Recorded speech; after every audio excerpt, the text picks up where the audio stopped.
I like to think that I'm smart enough to not eat a Tide Pod.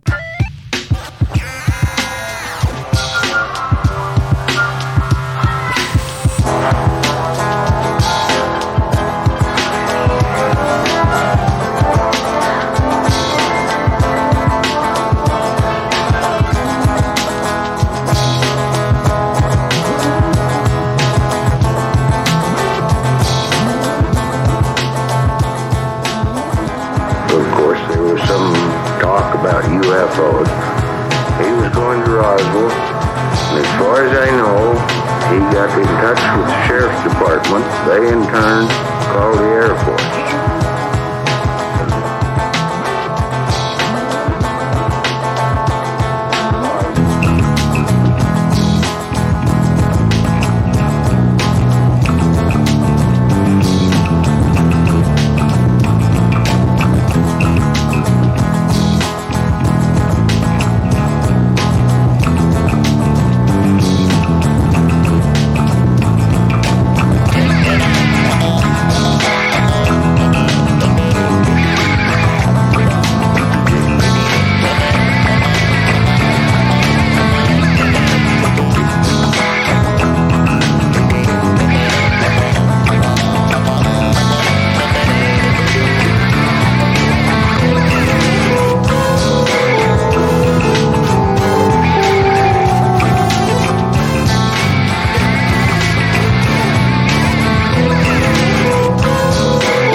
Dollar Tree. We do the show live every Wednesday from 7 to whenever. I'm producer Dave, and I'm joined by, introduce yourself. Who are you? I'm historian Matt. I'm here occasionally. Yeah, you are here occasionally. We're going to be joined a little bit later by HK Perrin. He has some work stuff to attend to that's going to occupy his time for a little bit. Hopefully he'll join us. Yeah, hopefully. I mean, if not, we've done a show together before. It's been fine. Yeah, it's fine. It's fine. I ain't mad. I ain't mad if he's got work to do. So we usually do like Jordan Peterson or Sam Harris or Eric Weinstein or some shit. But we decided we're having a little fun this week, and we're going to do War of the Worlds from 1938 by Orson Welles. Woohoo! The original fake news. Yeah, just lighten it up a little bit, because this show's usually pretty heavy. I think we ended up talking about War of the Worlds last week, like during the post game on this show, and that's when we kind of decided to do it this week. So, and that music you heard was Off-World. That was talk about UFOs. I thought it was a little bit appropriate to play as we open up. Plus, I can put that on the YouTube video because they're not on CD, baby. Fuck CD, baby. So I guess without any further ado, let's get started here. I've got it set up so we can talk right over it. Probably just going to let it run the whole way through because it's about an hour anyway. And it's not like if we talk over it, we're going to miss anything super important. Like I said, well, Mystery Science Theater 3000, this shit. Anyway, here we go. Here's War of the Worlds, Orson Welles, the original from 1938. Present Orson Welles and the Mercury Theater on the air in The War of the Worlds by H.G. Wells. They left in the static. That's awesome. It would have been really hard to clean up if it's like the original recording, right? Yeah.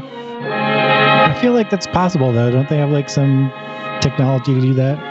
They might, but maybe whoever ripped this doesn't have access to it. But yeah, it kind of, it adds to the kind of feeling or whatever. Yeah. And star of these broadcasts, Orson Welles. We know now that in the early years of the 20th century, this world was being watched closely by intelligences greater than man's, and yet as mortal as his own. We know now that as human beings busied themselves about their various concerns, they were scrutinized and studied, perhaps almost as narrowly as a man with a microscope might scrutinize the transient creatures that swarm and multiply in a drop of water. With infinite complacence, people... And this guy's hella good at radio. ...about their little affairs, serene in the assurance of their dominion over this small... Maybe we should just mute our mics and let this run for an hour. which by chance or design, man has inherited out of the dark mystery of time and space. Yeah, I believe Orson Welles actually got a start on radio. Minds that are to our minds as ours are to the beasts in the jungle. Intellects, vast, cool, and unsympathetic, regarded this earth with envious eyes and slowly and surely drew their plans against us. In the 39th year of the 20th century came the Great Disillusionment. Near the end of October, business was better. The war scare was over. More men were back at work. Sales were picking up. On this particular evening, October 30th, the Crosley service estimated that 32 million people were listening in on radios. For the next 24 hours, not much change in temperature. A slight atmospheric disturbance of undetermined origin is reported. If only we had like 30 million people listening to our radio show. To move down rather rapidly over the northeastern states, bringing a forecast... Or even 30,000, or 3,000, or 300. Maximum temperature 66, minimum 48. Or 30? This weather report comes We don't average that, but sometimes on Friday afternoon. Sometimes I do pretty well on Friday afternoon. Where you will be entertained by the music of Raymond Raquello and his orchestra.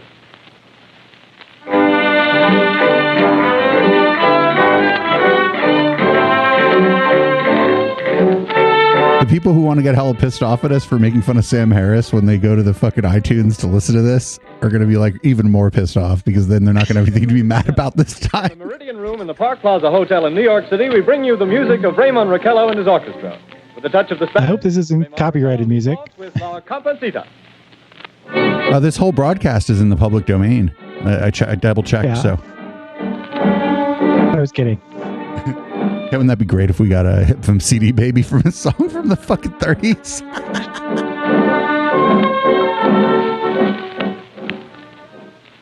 Ladies and gentlemen, we interrupt our program of dance music to bring you a special bulletin from the Intercontinental Radio News. At 20 minutes before 8 Central Time, Professor Farrell of the Mount Jennings Observatory, Chicago, Illinois, reports observing several explosions of incandescent gas occurring at regular intervals on the planet Mars. The spectroscope indicates the gas to be hydrogen and moving toward the Earth with enormous velocity. Professor Pearson of the observatory at Princeton confirms Farrell's observation and describes the phenomenon as, quote, like a jet of blue flame shot from a gun, unquote. We now return you to the music of Ramon Raquello, playing for you in the Meridian Room of the Park Plaza Hotel, situated in downtown New York. Nothing to worry about. There's just, flames of hydrogen on Mars. Coming right for us. Or in the direction of Earth. I forget what the exact words are. I'm not going to back this up, though.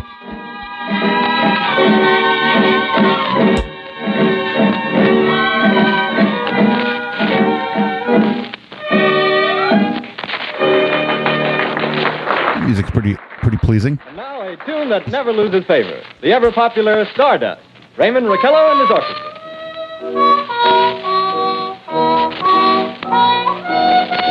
This is supposed to be a show about aliens, not music, right?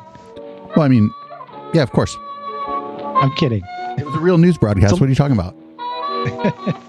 It's a long setup.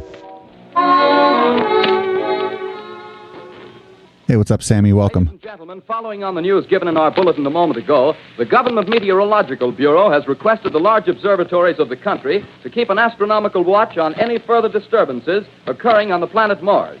Due to the unusual nature of this occurrence, we have arranged an interview with the noted astronomer, Professor Pearson, who will give us his views on this event. In a few moments, we will take you to the Princeton Observatory at Princeton, New Jersey. We return you until then to the music of Ramon Raquello and his orchestra.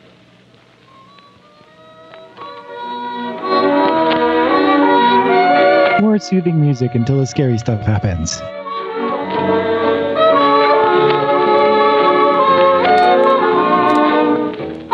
I'm imagining like rich people with them cigarette extenders, smoking their cigarette with their cigarette extender inside of an orchestra hall or whatever right now. The Princeton Observatory at Princeton, where Carl Phillips, our commentator, will interview Professor Richard Pearson, famous astronomer. We take you now to Princeton, New Jersey. Good evening, ladies and gentlemen. This is Carl Phillips speaking to you from the observatory at Princeton. I'm standing in a large semicircular room, pitch black except for an oblong split in the ceiling.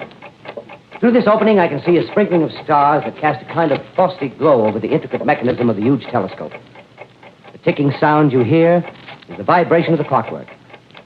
Professor Pearson stands directly above me on a small platform, peering through the giant lens. I'll ask you to be patient, ladies and gentlemen, during any delay that may arise during our interview. Besides the ceaseless watch of the heavens, Professor Pearson may be interrupted by telephone or other communications. During this period, he is in constant touch with the astronomical centers of the world.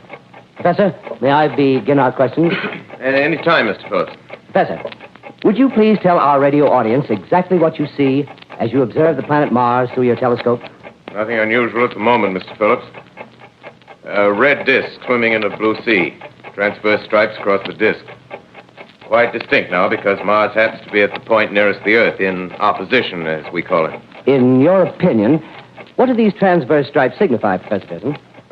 Not canals, I can assure you, Mr. Phillips. They... Although that's the popular conjecture of those who imagine Mars to be inhabited. From a scientific viewpoint, the stripes are merely the result of atmospheric conditions peculiar to the planet. Then you're quite convinced, as a scientist, that living intelligence as we know it does not exist on Mars? I should say the chances against it are 1,000 to 1. And yet, how do you account for these gas eruptions occurring on the surface of the planet at regular intervals? Phillips, I cannot account for it. By the way, Professor, for the benefit of our listeners, how far is Mars from the Earth? Approximately 40 million miles. Well, that seems a safe enough distance. Just a moment, ladies and gentlemen. Someone has just handed Professor Pearson a message. While he reads it, let me remind you that we are speaking to you from the observatory in Princeton, New Jersey, where we are interviewing the world-famous astronomer, Professor Pearson. One moment, please. Professor Pearson... You sound suspiciously like Orson Welles. Yes. To the listening audience? Certainly, Mr. Phillips. Ladies and gentlemen, I shall read you a wire addressed to Professor Pearson from Dr. Gray of the Natural History Museum, New York. Quote, 9:15 p.m. Eastern Standard Time. Seismograph registered shock of almost earthquake intensity occurring within a radius of 20 miles of Princeton. Please investigate. Signed, Lloyd Gray, Chief of Astronomical Division. Unquote. Professor Pearson, Could this occurrence possibly have something to do with the disturbances observed on the planet Mars? Hardly, Mr. Phillips. This is probably a meteorite of unusual size, and its arrival at this particular time is merely a coincidence. Could also be an earthquake. Conduct a search as soon as daylight permits. Thank you, Professor. Ladies and gentlemen, for the past 10 minutes, we've been speaking to you from the observatory at Princeton, bringing you a special interview with Professor Pearson, noted astronomer. This is Carl Phillips speaking. We are returning you now to our New York studio. Never mind the big explosion, more soothing music. So do we have to mention that this is not a real radio broadcast and Professor Morse of Macmillan University. bring it back. I don't think so. I think it's pretty well known that War of the Worlds isn't real, and it certainly doesn't sound contemporary. Eastern Standard Time. This confirms earlier reports received from American observatories. Now, nearer home, comes a special bulletin from Trenton, New Jersey. It is reported that at 8:50 p.m., a huge flaming object, believed to be a meteorite, fell on a farm in the neighborhood of Grover's Mill, New Jersey, 22 miles from Trenton. The flash in the sky was visible within a radius of several hundred miles, and the noise of the impact was heard as far north as Elizabeth. We have dispatched a special mobile unit to the scene, and we'll have our commentator, Carl Phillips, give you a word picture of the scene as soon as he can reach there from Princeton. In the meantime, we take you to the Hotel Martinet in Brooklyn, where Bobby Millett and his orchestra are offering a program of dance music. Like the word picture instead of, actual picture, because it's radio.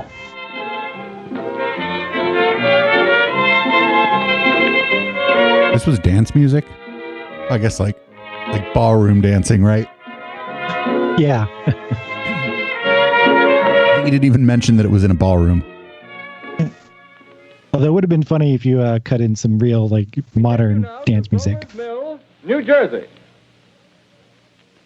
Even just disco would have been futuristic. Ladies and gentlemen, this is Carl Phillips again, out at the Wilmot Farm, Grover's Mill, New Jersey. Professor Pearson and myself made the 11 miles from Princeton in 10 minutes. Well, I hardly know where to begin. To paint for you a word picture of the strange scene before my eyes, like something out of a modern Arabian Nights. Well, I just got here. I haven't had a chance to look around yet. I guess that's it. Yes, I guess that's the thing directly in front of me, half buried in a vast pit. Must have struck with terrific force. The ground is covered with splinters of a tree. It must have struck on its way down. But I can see the object itself doesn't look very much like a meteor. At least not the meteors I've seen. It looks more like a huge cylinder.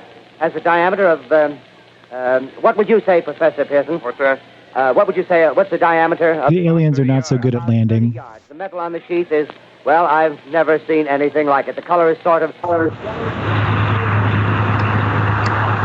We have a new challenger. Yo, can you hear me? Yeah, but I think you're on on some kind of on the webcam's mic or something, because it sounds like you sound worse quality than this radio broadcast from 1938. Would you please tell the radio audience as much as you remember of this rather unusual visitor that dropped in your backyard? All right, how's that? Ladies and gentlemen, this is Mr. Wilson. That's fine. Well, I was listening to the radio. Closer and louder, please. Pardon me? Louder, please, closer. Yes. I was listening to the radio and kind of drowsing. That professor fellow was talking about Mars, so I was half dozing and half... Yes, Mr. Wilmot, and then what happened? Well, as I was saying, I was listening to the radio, kind of halfway. Yes, Mr. Wilmot, and then you saw something. Well, not first off. I heard something. And what did you hear? A hissing sound like this. Kind of like a 4th of July rocket. Yes, then what? How was that? Head out the window and would have sworn I was asleep and dreaming. Yes? I seen a kind of greenish streak and then zingo. Something smacked the ground. Knocked me clear out of my chair. Well, were you frightened, Mr. Wilmot? Well, I ain't quite sure. I reckon I was... It's an attack by snakes. Thank you, Mr. Wilmot. Thank you very much. Yeah, you want me to tell No, that's some quite more? all right. Cartoon snakes. They're all... You've just heard Mr. Wilmot, owner of the farm where this thing has fallen. I wish I could convey the atmosphere, the background of this fantastic scene. Hundreds of cars are parked in a field in back of us, and the police are trying to rope off the road. So, HK, do we need to catch you up, or have you heard, War of the Worlds a million times? I've seen the movie. I've never heard the broadcast. Some of the more daring souls now are venturing near the edge. So, what's going on? One man All right, check this out. In the first, 13 minutes, Orson Welles introduced it as a production of some theater company or whatever. And then there was just a guy doing radio. They had some music playing, ballroom dancing. And then somebody cut in and said that they saw some blue flashes on the planet Mars. It appeared to be, was it helium or fucking hydrogen gas or something? Yeah. Hydrogen gas. And that they appeared to be coming in our direction or pointed in our direction. And then a meteorite crashed. And it turns out, I guess, that it's not a meteorite, and they're on the scene right now. And here's like the first sets of interviews for that. Okay. Now, ladies and gentlemen, there's something I haven't mentioned in all this excitement, but it's becoming more distinct. Perhaps you've caught it already on your radio. Listen, please. Do you hear it? It's a curious humming sound that seems to come from inside the object. I'll move the microphone nearer. Here. The most famous radio broadcast of all time. Can you hear it? I like these old like album covers for it or whatever are pretty cool. Yeah. Is that true? Is it the most famous one? The unequal cooling of its surface. I wouldn't be surprised. I still think it's a meteor. Okay. I don't know what to think. The metal casing is definitely extraterrestrial. Not found on this Earth. Friction with the Earth's atmosphere usually tears holes in a meteorite. This thing is smooth, and you can see its cylindrical Just a minute. shape. Something's happening. Ladies and gentlemen, this is terrific. This end of the thing is beginning to flake off. The top is beginning to rotate like a screw, and this thing must be hollow. He's moving! Keep back there! Keep back there! Keep those men back! Keep back there! Keep those idiots back! Doesn't all sound like they're in a studio. Ladies and gentlemen, this is the most terrifying... Yeah, these people seem to think that nobody even took note of the fact that they're supposedly doing radio from all these different locations. See, Yeah. coming out of that black hole, two luminous discs. The eyes, it might be a face, might be almost... Good heavens, something wriggling out of the shadow like a gray snake. Now it's another one, and another one, and another one. They look like tentacles to me. Oh, yeah, I can see the thing's body now. It's large as a bear. It glistens like wet leather, but that face, ladies and gentlemen, it's indescribable. I can hardly force myself to keep looking at it. It's so awful. The eyes are black, and they gleam like a serpent. The mouth is kind of V-shaped with saliva dripping from its rimless lips. It seems to quiver and pulsate, and the monster, or whatever it is, can hardly move. It seems weighed down by possibly gravity or something. The thing's rising up now, and the crowd falls back. They've seen plenty. Well, supposedly they're from Mars, which has a lot less gravity, so that would make sense. He was having a little trouble. I'll have to stop the description. Yeah, you can't stand up. Take a new position. Hold on, will you please? I'll be right back in a minute. I'm too heavy over here. Fuck. I'm hella powerful on Mars. Back to the ballroom dancing music. Quite nice. We are bringing you an eyewitness account of what's happening on the Wilmuth Farm, Grover's Mill, New Jersey. So the reason that a bunch of people freaked out about this is that they aired the whole thing, and they only said that it was a show in the beginning, right? Yeah. Ladies and gentlemen, So like the people that tuned in halfway through, like I just did. Joins Mr. Wilmer's garden. From here, I get a sweep of the whole scene. Don't run out in the street screaming, we're not actually being attacked by aliens. More state police have arrived. They're drawing up a cordon in front of the pit. It may not be being attacked by aliens. Crowd back now. They're willing to keep their distance. The captain's conferring with someone. Can't quite see who. Oh, yes, I believe it's Professor Pearson. Yes, it is. Now they've parted, and the professor moves around one side, studying the object, while the captain and two policemen advance with something in their hands. I can see it now. It's a white handkerchief tied to a pole. Flag of truce. If those creatures know what that means, what anything means. Wait a minute, something's happening. Humped shape is rising out of the pit. I can make out a small beam of light against a mirror. What's that? There's a jet of flame springing from the mirror, and it leaps right at the advancing men. It strikes them head on. Lord, they're turning into flames. Now the whole field's caught up by the woods, the barns, the gas tanks of the automobiles spreading everywhere. It's coming this way now, about 20 yards to my right. Oh no. Ladies and gentlemen, due to circumstances beyond our control, we are unable to continue the broadcast from Grover's Mill. Evidently, there's some difficulty with our field transmission. However, we will return to that point at the earliest opportunity. In the meantime, we have a late bulletin from San Diego, California. Professor Indelkoffer, speaking at a dinner of the California Astronomical Society, expressed the opinion... Do you know Professor Indelkoffer? ...undoubtedly nothing more than severe volcanic disturbances... I don't recall. ...on the surface of the planet. We continue now with our piano interlude. Never mind the people dying. Here's a nice piano music. That's what'll happen if the world ever actually is coming to an end, though. From Grover's Mill by telephone. Just one moment, please. At least 40 people, including 6 state troopers, lie dead in a field east of the village of Grover's Mill. Their bodies burned and distorted beyond all possible recognition. The next voice you hear will be that of Brigadier General Montgomery Smith, commander of the state militia at Trenton, New Jersey. I have been requested by the governor of New Jersey to place the counties of Mercer and Middlesex as far west as Princeton and east to Jamesburg under martial law. No one will be permitted to enter this area except by special pass issued by state or military authorities. 4 companies of state militia are proceeding from Trenton to Grover's Mill and will aid in the evacuation of homes within the range of military operations. Thank you. You have just been listening to General Montgomery Smith, commanding the state militia at Trenton. In the meantime, further details of the catastrophe... I thought he was going to say enjoy a waltz. The strange creatures, after unleashing their deadly assault, crawled back in their pit and made no attempt to prevent the efforts of the firemen to recover the bodies and extinguish the fire. The combined fire departments of Mercer County are fighting the flames which menace the entire countryside. We have been unable to establish any contact with our mobile unit at Grover's Mill, but we hope to be able to just Jersey. It's no big loss. Possible moment. In the meantime, we take you to... Just one moment, please.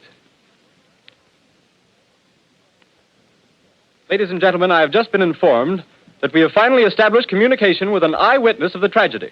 Professor Pearson has been located at a farmhouse near Grover's Mill, where he has established an emergency observation post.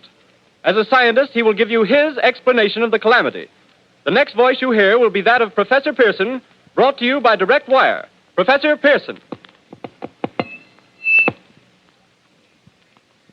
Of the creatures in the rocket cylinder at Grover's Mill, I can give you no authoritative information, either as to their nature, their origin, or their purposes here on Earth. Of their destructive instrument, I might venture that professor that sounds a whole lot like Orson Welles again. For want of a better term, I shall refer to the mysterious weapon as a heat ray. It's all too evident that these creatures have scientific knowledge far in advance of our own.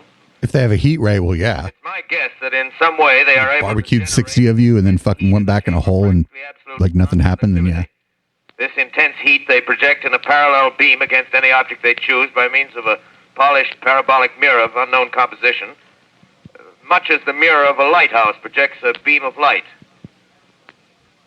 That is my conjecture of the origin of the heat ray.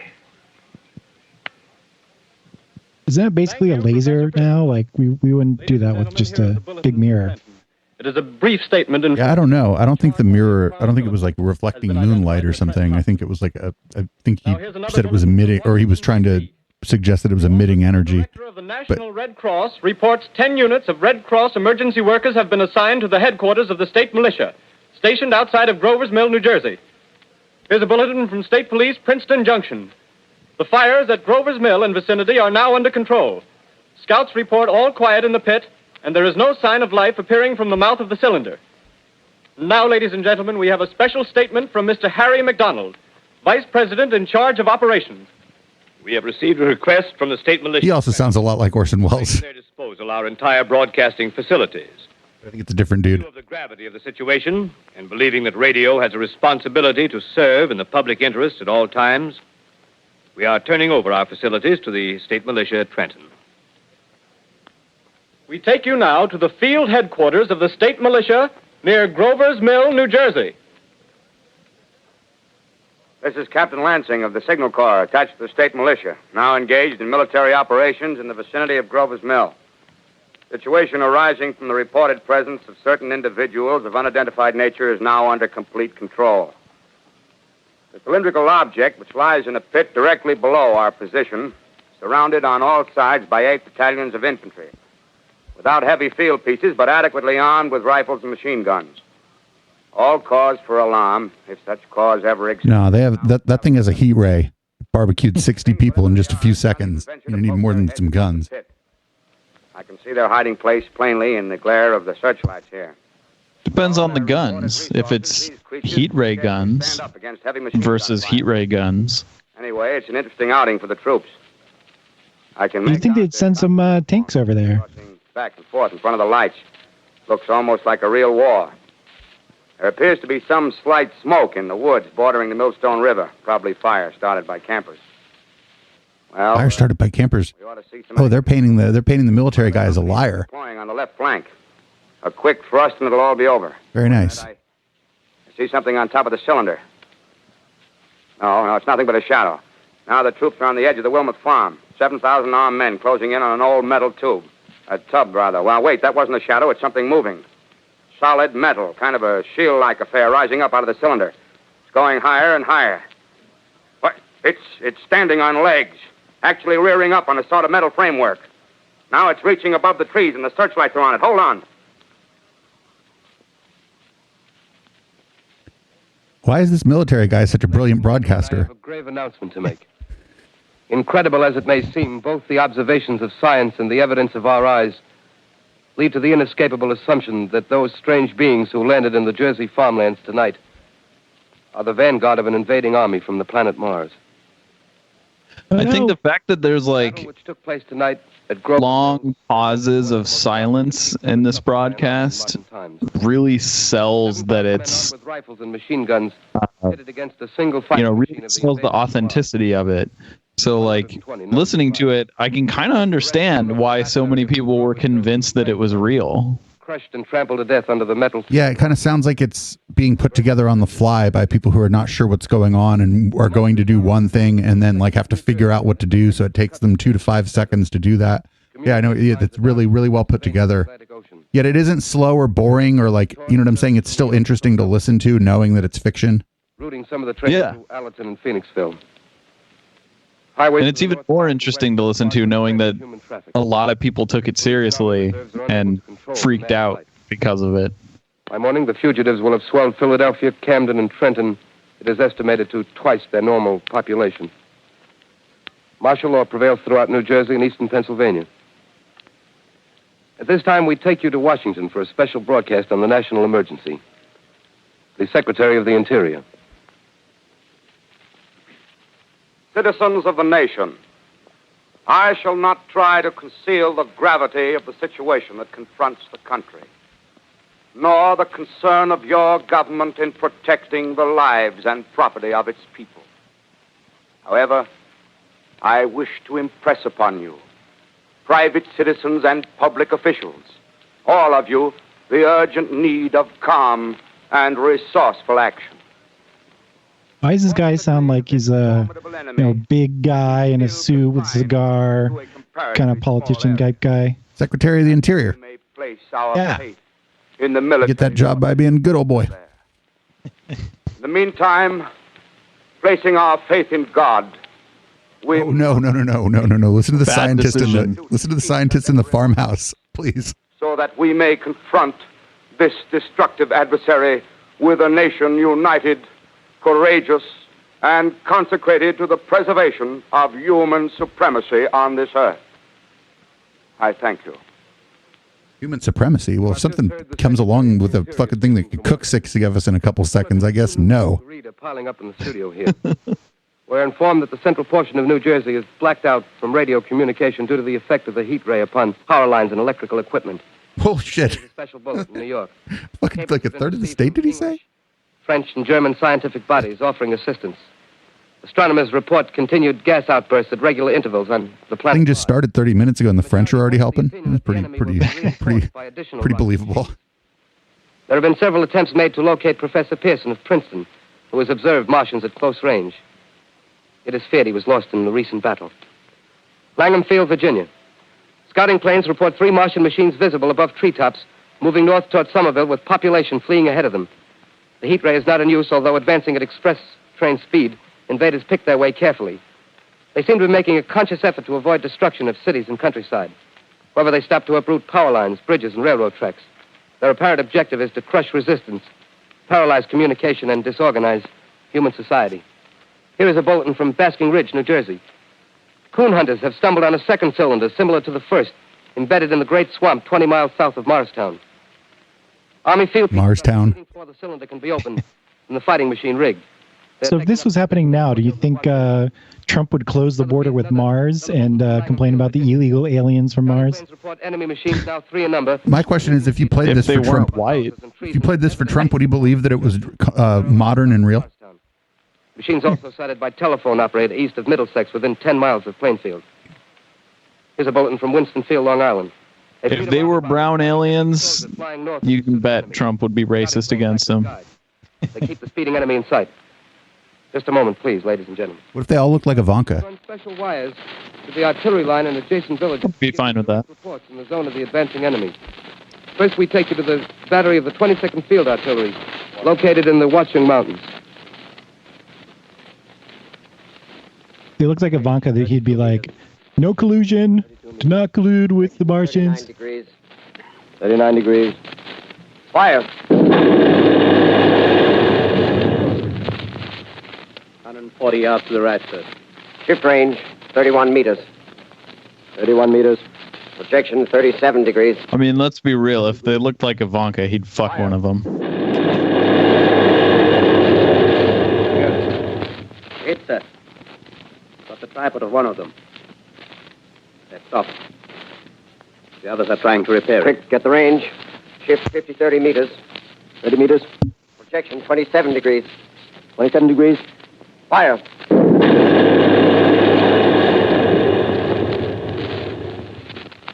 Can see the shell land, sir. Letting off a smoke. What is it? Black smoke, sir. Moving this way. Lying close to the ground. Moving fast. Put on gas masks. Get ready to fire. Shift to 24 meters. 24 meters. Projection 24 degrees. 24 degrees. Fire.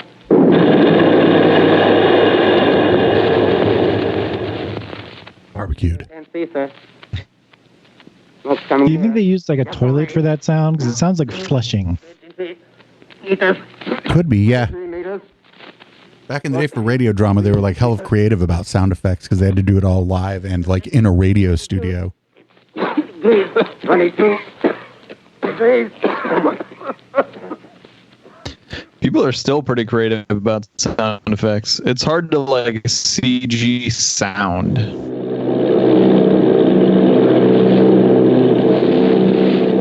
Like explosions you can really do on a synth, but otherwise, yeah, you have to figure out other ways to make sounds. Reporting to Commander Fairfax, Langham Field. This is Bolt reporting to Commander Fairfax, Langham Field. Enemy tripod machines now in sight. Reinforced by 3 machines from the Morristown. But now you just buy a sample pack of somebody else who already fucking did it. One machine partially crippled. Believed. You buy rights to use their samples in your movie or whatever. Guns now appear silent. There's still A heavy black fog sound engineers that, of extreme density or unknown. Yes. Is that what they're called? Well, those are the ones who make the sample packs that they sell to everybody else. It's not like they just use it. Well, no. I mean, of course, there's people making it, but I think a lot of like people just buy them. The Pulaski Skyway. Evident There's also Foley artists, right, that make the sounds in movies. Power station. Foley artists? Machines are close together. I guess what they're called. Ready to attack. Huh. Planes circling, ready to strike. Oh, wait, are they going to try to shoot down the alien? Yards and we'll be over the first.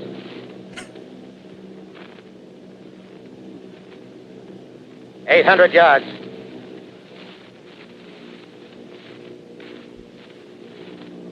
600. How is he measuring this? Guesstimated. With his dick. 400. Yeah, the radio guys were really cool back then. 200. There they go. The giant arm raised. Green flash. They're spraying us with flame. 2,000 feet. Engines are giving out. No chance to release bombs. Only one thing left. Drop on them, plane and all. We're diving on the first one. Now the engine's gone. 8. Uh-oh. Curtains. Bayonne, New Jersey, calling Langham Field. This is Bayonne, New Jersey, calling Langham Field. Come in, please. This is Langham Field. Go ahead. 8 Army bombers in engagement with enemy tripod machines over Jersey Flats. Engines incapacitated by heat ray. All crashed. 1 enemy machine destroyed. Enemy now discharging heavy black smoke in direction of... This is Newark, New Jersey.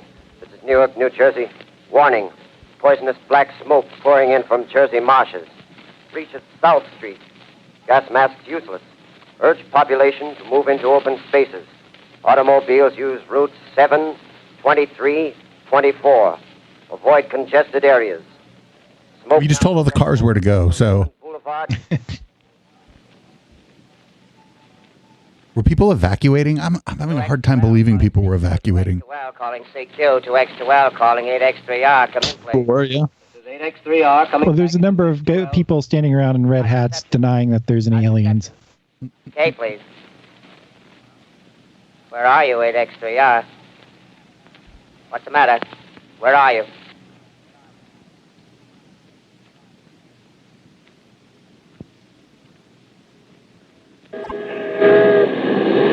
I'm speaking from the... Yeah, the way it sounds all kind of choppy and fucked up, you're right. It makes it's one of the things that probably led some folks to believe that it was real. New York City. The bells you hear are ringing to warn the people to evacuate the city as Martians approach. Estimated in the last 2 hours, 3 million people have moved out along the roads to the north. Hutchinson River Parkway is still kept open for motor traffic. Avoid bridges to Long Island, hopelessly jammed. All communication with Jersey Shore closed 10 minutes ago. No more defenses. Our army is wiped out. I'll be right back. I'm going to make myself a drink while they die in the streets. Wiped out. This may be the last broadcast. We'll stay here to the end. People are holding service here below us in the cathedral. No, run. Now I look down the harbor, all Don't pray. Pray while you run. overloaded with fleeing population pulling out from docks. Streets are all jammed. Noise and crowds like New Year's Eve in city. Wait a minute. The enemy is now in sight above the Palisades. Five great machines. First one is crossing the river. I can see it from here, wading the Hudson like a man wading through a brook. A bulletin is handed me. Martian cylinders are falling all over the country. One outside of Buffalo, one in Chicago, St. Louis. Seem to be timed and spaced. Now the first machine reaches the shore. That's fast. Looking over the city. He's walking quickly. Steel cowlish head is briskly. With the skyscrapers. He waits for the others. They rise like a line of new towers on the city's west side. Now they're lifting their metal hands. This is the end now. They have hands? Smoke comes out. Yeah, I don't know where that came from. Smoke drifting over the city. Whatever. It's not real, so it can have whatever properties they want it to. That's one of the great things about fiction. They're running toward the East River, thousands of them. Dropping in like rats. Now the smoke's spreading faster. It's reached... Our rats could destroy their rats. I'm sorry. People are trying to run away from Once they get to New York City, our rats will take out their rats. falling like flies. Now the smoke's crossing 6th Avenue. 5th Avenue. 100 yards away. It's 50 feet.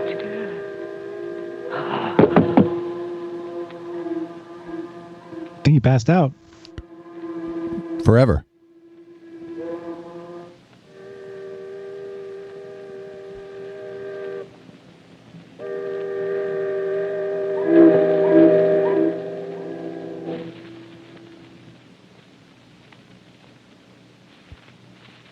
Is the alien going to come? Do they have techno music?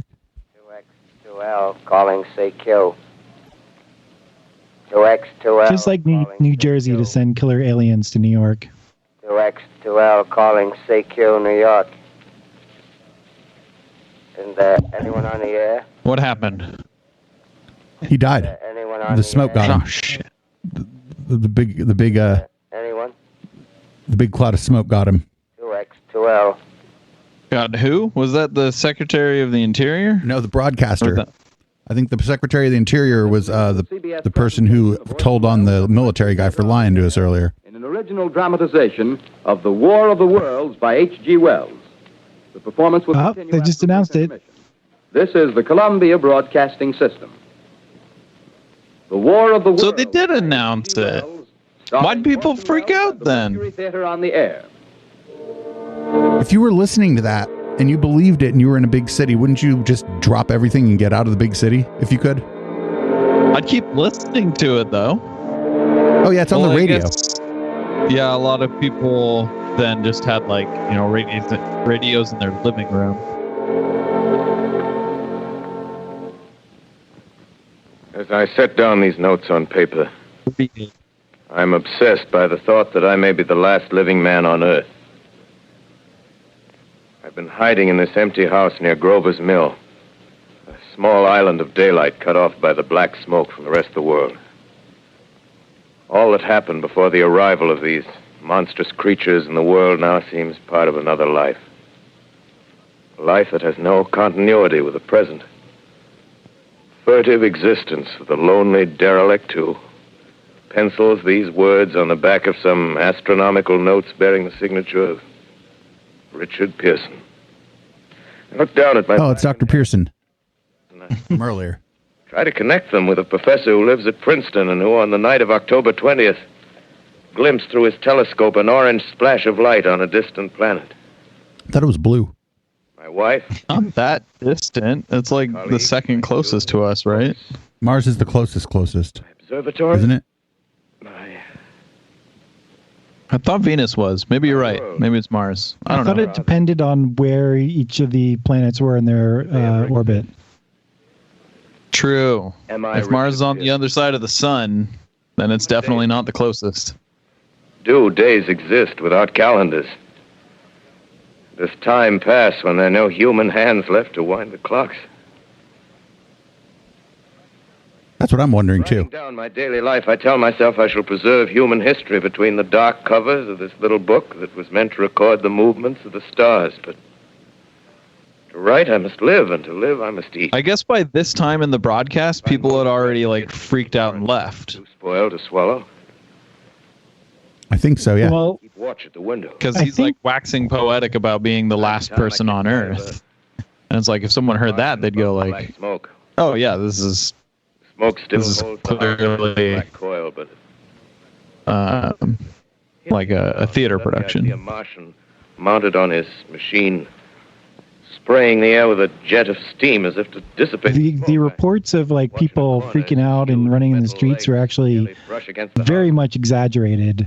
I'm not sure if that actually happened at all. I have to assume that they're exaggerated. Yeah. Morning. I'm sure there were one or two people that did it. Yeah, maybe. Gas is lifted. I think a lot of people were freaked out by the broadcast itself, at least at first, but not very many people went overboard.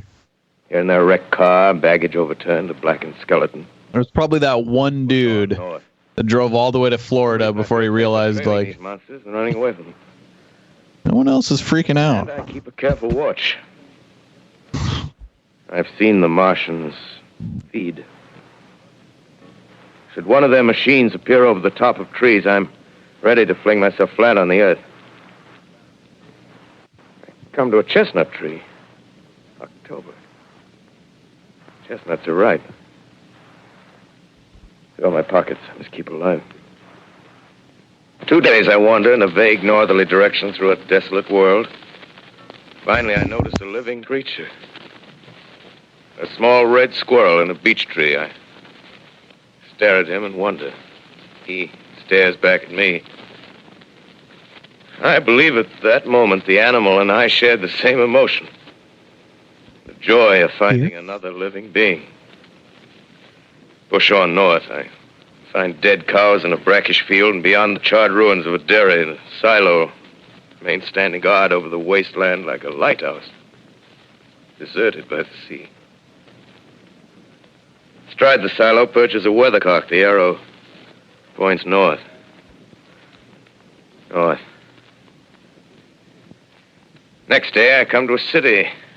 City vaguely familiar in its contours, yet its buildings strangely dwarfed and leveled off as if a giant had sliced off its highest towers with a capricious sweep of his hand. Reached the outskirts, I found Newark. Newark, undemolished but humbled by some whim of the advancing Martians. Presently, with an odd feeling of being watched, I caught sight of something crouching in a doorway. I made a step towards it. Media Wench is in the chat. Could you imagine if Madison Star Moon heard this in 1938? Armed with a large knife. Stop! She'd blame the government. Where do you come from? I come from many places. She'd also call them crop dusting planes. Princeton, huh? That's right. What are the aliens spraying? And in this case, it would be poisonous gas of some kind. Apparently, like, the cops called the studio that was broadcasting this and told them to interrupt the show and make an announcement that it was fiction. I guess I'm looking Wow. for people. Hey, what was that? Did you hear something just then? No, only a bird. He made a friend. A live bird. Yeah. You get to know that birds have shadows these days. Say, we're in the open here. Let's crawl in this doorway here and talk. Have you seen any Martians? No. They're going over to New York. Night, the sky's alive with their lights, just as if people were still living in it. By daylight, you can't see them. Like Jersey sucks. Where's New York City? 5 days ago, a couple of them carried something big across the flats from the airport.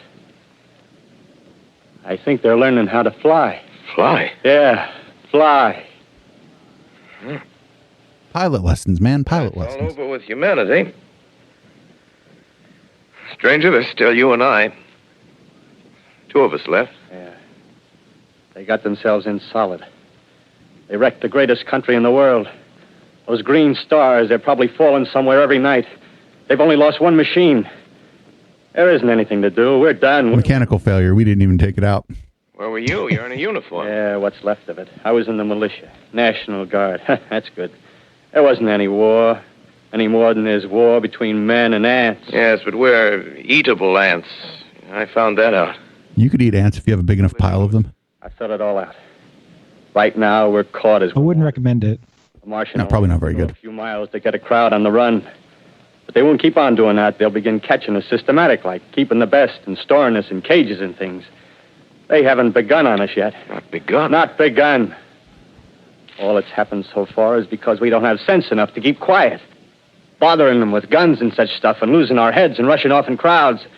No, instead of our rushing around blind, we got social distance to keep the aliens from getting us. The way things are now. Cities, nations, civilization, progress. Yes, but if that's so, what is there to live for? Well, there won't be any more concerts for 1,000,000 years or so, and no nice little dinners at restaurants.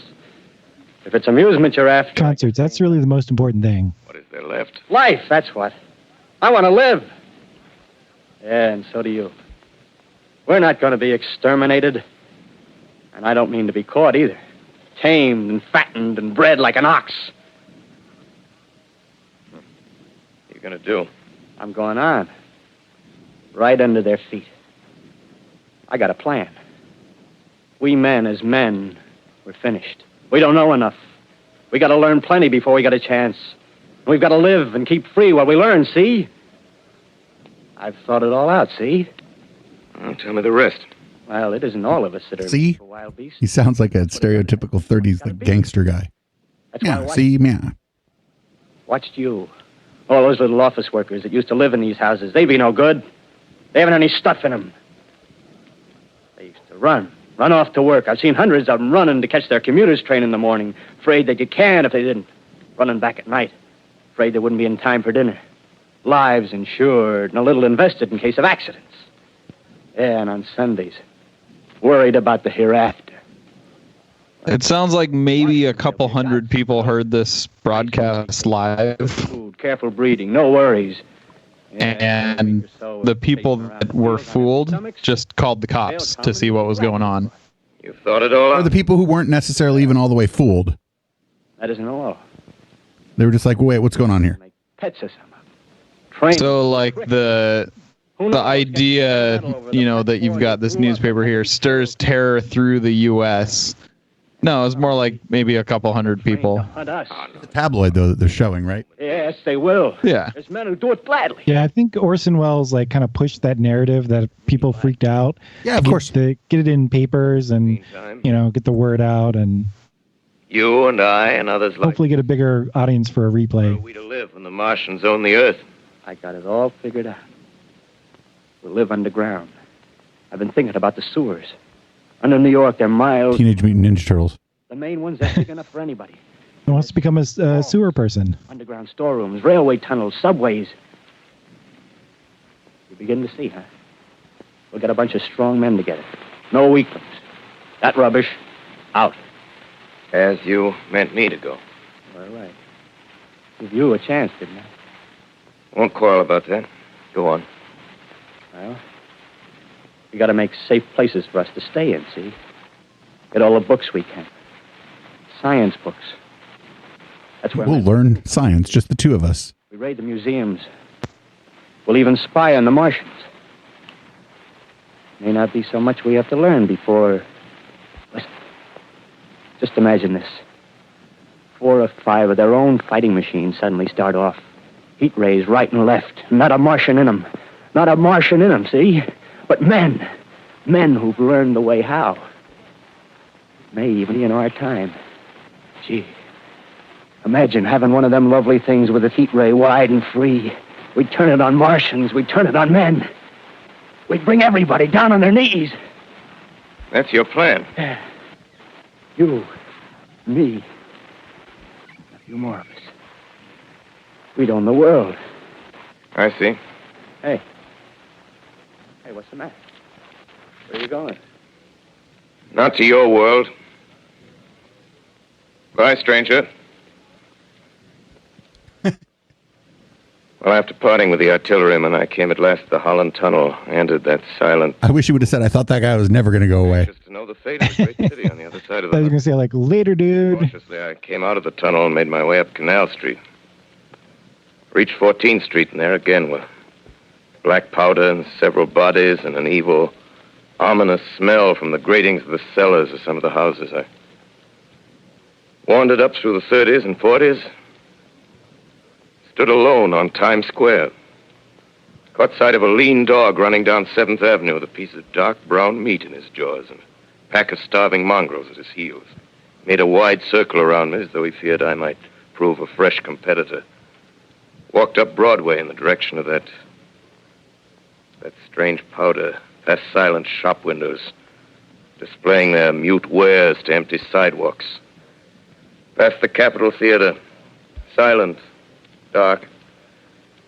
Past a shooting gallery where a row of empty guns faced an arrested line of wooden ducks. Near Columbus Circle, I noticed models of 1939 motor cars in the showrooms facing empty streets. Over the top of the General Motors building, I watched a flock of black birds circling in the sky. He's like, I took the yellow car. Suddenly, I caught sight of the hood of a Martian machine, standing somewhere in Central Park, gleaming in the late afternoon sun. An insane idea. I rushed recklessly across Columbus Circle and into the park. I climbed a small hill above the pond at 60th Street, and from there I could see, standing in a silent row along the mall, 19 of those great metal titans, their cowls empty, their steel arms hanging listlessly by their sides. I looked in vain for the monsters that inhabit those machines. Suddenly, my eyes were attracted to the immense flock of black birds that hovered directly below me. They circled to the ground. And there before my eyes, stark and silent, lay the Martians with the hungry birds pecking and tearing brown shreds of flesh from their dead bodies. Ah, you got birded. When the bodies were examined in laboratories, it was found that they were killed by the putrefactive and disease bacteria against which their systems were unprepared. Oh, they came here and they got a fucking virus or some bacteria or some shit and they died. The humblest thing that Yep, pretty much. His wisdom has put upon this earth. They fucked us up pretty bad before they did it, though. Before the cylinder fell, there was a general persuasion that through all the deep of space, no General Persuasion, I know that guy. surface of our minute sphere. That's the guy who lied to us earlier. Now we see further. Dim and wonderful is the vision I've conjured up in my mind of life spreading. The thing is, like, the microbes that live on Earth are specifically adapted to infect the multicellular organisms that live on Earth. Maybe that the destruction of the Martians is only a reprieve. Well, maybe one of them, maybe one of the bacteria likes a little bit of like a foreign delicacy every once in a while. Strange it now seems to... Bacteria, yes, definitely not viruses. Writing down this last... Why not viruses? Viruses are adapted to infect specific hosts. Strange to watch. So, like a virus that infects, say, bat. Strange to see young people strolling on like, the green where like the blue fish. spring grass A virus that infects fish, almost definitely not going to infect us. And a virus that infects bacteria is absolutely not going to infect us. But the bacteria might just flesh eat the shit out of the aliens. Strange when I recall the time when I Yeah, first bacteria are much less picky about what they eat. clean cut, hard, and silent under the dawn of that last great day.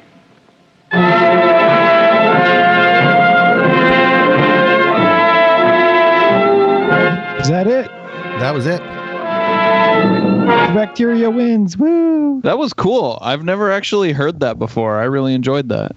I did too. And all the people who are waiting for this show to come out so they can leave a really mean comment about how sad they are that we're making fun of Jordan Peterson are in for a treat this time.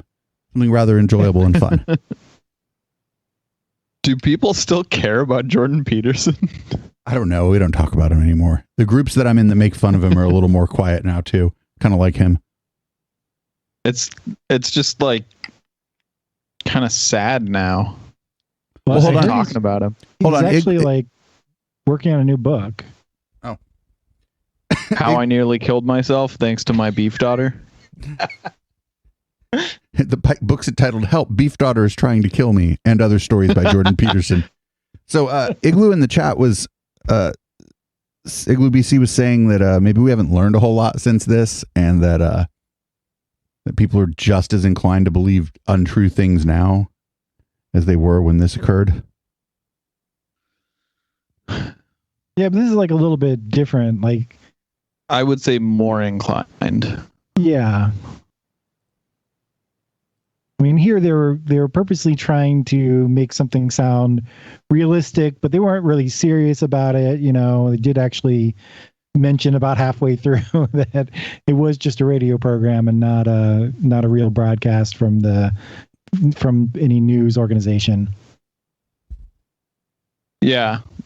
Unlike InfoWars, which never actually says that they're not news. Well, except when they're taken to court, and then suddenly it's all You're right. we're all joking. Character. It's character. Character. That's right. That's what he said. I mean, Alex Jones is quite the character, but it's just an act. It's not real. I'm just acting like I'm crazy so that people believe me, so they give me real money. So give me my kids back. Oh God. Good thing Jordan Peterson's kids are grown, because those would have got taken away from him. Yeah. Apparently, someone should take away Beef Daughter. I mean, that's to protect Jordan. She's trying her damnedest to kill him. I know. Bad diet advice. Send him off to Russia to be like shock treated out of benzos. Like all kinds of weird stuff was going on with Beef Daughter. Dad, you should eat just meat and take a bunch of these pills. Trust me.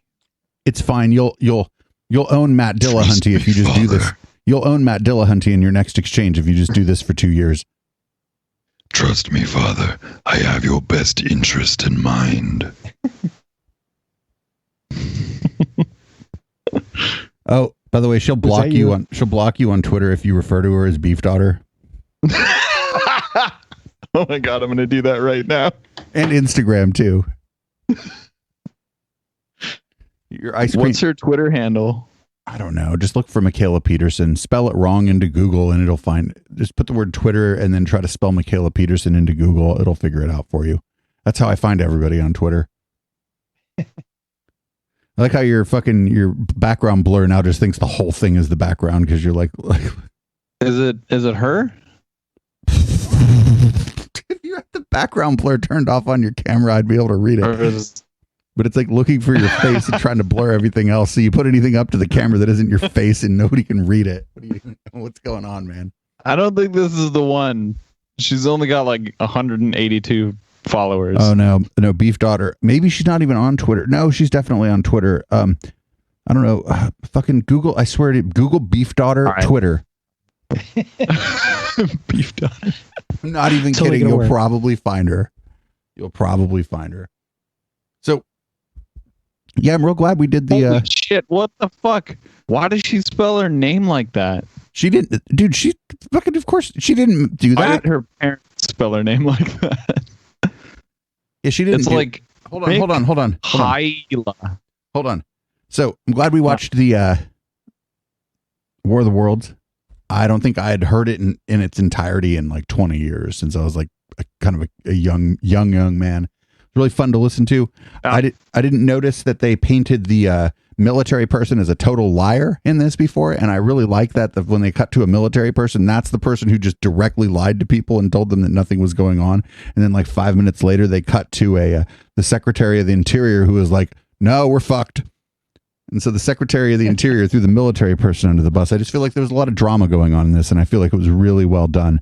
And I'm really glad we listened to it. And I don't think it has that many parallels to the kinds of fake news that we have today, because this was honestly a radio drama.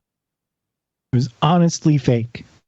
Right. Yeah, they weren't. There was no attempt to deceive. I don't think there didn't seem like anybody was trying to deceive anybody by making this broadcast. It seemed like they just wanted to put out an entertaining fake.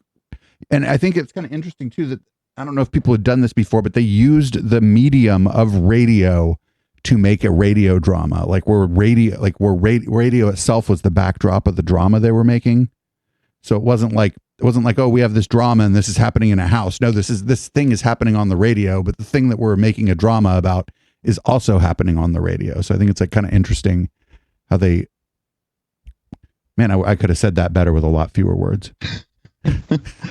It's like it's like Blair Witch Project, where the action is set as if what you're seeing is something that could be real. And it's the same thing like too, Blair because Witch Project, where everything is blurry and shaky, and you don't know what's going on, and then that's all why kind of ends in a very unsatisfying way. It looked like something you yourself would have filmed if you were put in that situation. Do the people who did the Blair Witch Project have enough money to sue us if we use their content and do the Blair Witch Project next week? Dude, they made a ton of money. Because I think Blair Witch Project so much money on that. I think the Blair Witch Project is maybe like the modern day equivalent. I mean, I know it was a while back, but it's like maybe the modern day equivalent of War of the Worlds. And it was the same thing where the backdrop was they were making a film, right? That was like that you saw them. Yeah. So it was the same kind of idea. They used the medium of film to make a film about making a film. Fuck, man. I can't fucking explain that. No matter, you just put whatever fucking medium in there you want. Like, it would be like us doing a Twitch. It would be like us doing a Twitch stream about like what happened to us on our Twitch stream. I was about to ask, can we make a podcast that's on a podcast about doing a podcast about a podcast? I don't know if I'm asking that correctly. I don't think there is a way to correctly ask that. I feel like there's one out there. I mean, what we do around here is about a podcast. What we do around here is so often self-referential that I guess like we're always doing some version of that anyway. Plus, we have shitty cameras, so it's like being on Blair Witch Project. Our cameras aren't shitty. It's the fact that we're using Skype. Oh, yeah. How do I unblur? Yeah, unblur the background. Also, how do I? Also, like your upstream, I don't even know why your upstream is very upset. You have upset upstream. My entire network is upset.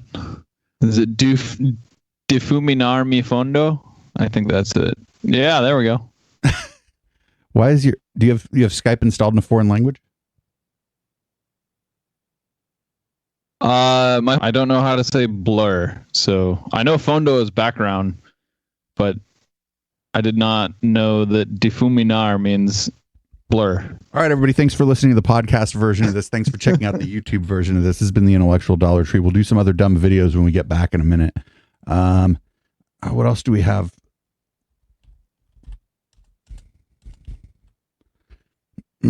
This Apollo 22 by Offworld will stay on that fucking alien tip.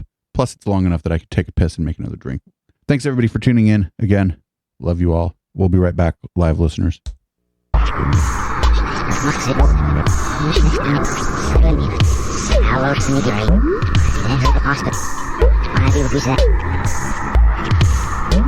Hello,